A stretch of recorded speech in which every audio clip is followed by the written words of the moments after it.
already got it in there. I said you need to turn it to look like this. There, you ready? This way. Should look. That's how you want it inside there. Now straighten it up, make sure you're tight. Good. Now push that little thing all the way in.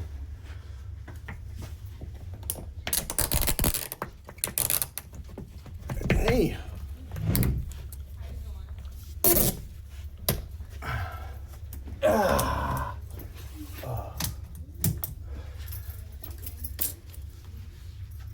And then how you bring it up? Snap it. There you go. Look at that. Here, do the bottom. It's got to go in like this, and then you'll straighten the piece up so it sits like that. That's the strength. This ain't gonna work up there because the board's too heavy. Make sure you hear drywall to drywall. You don't want the insulation. There you go. We'll do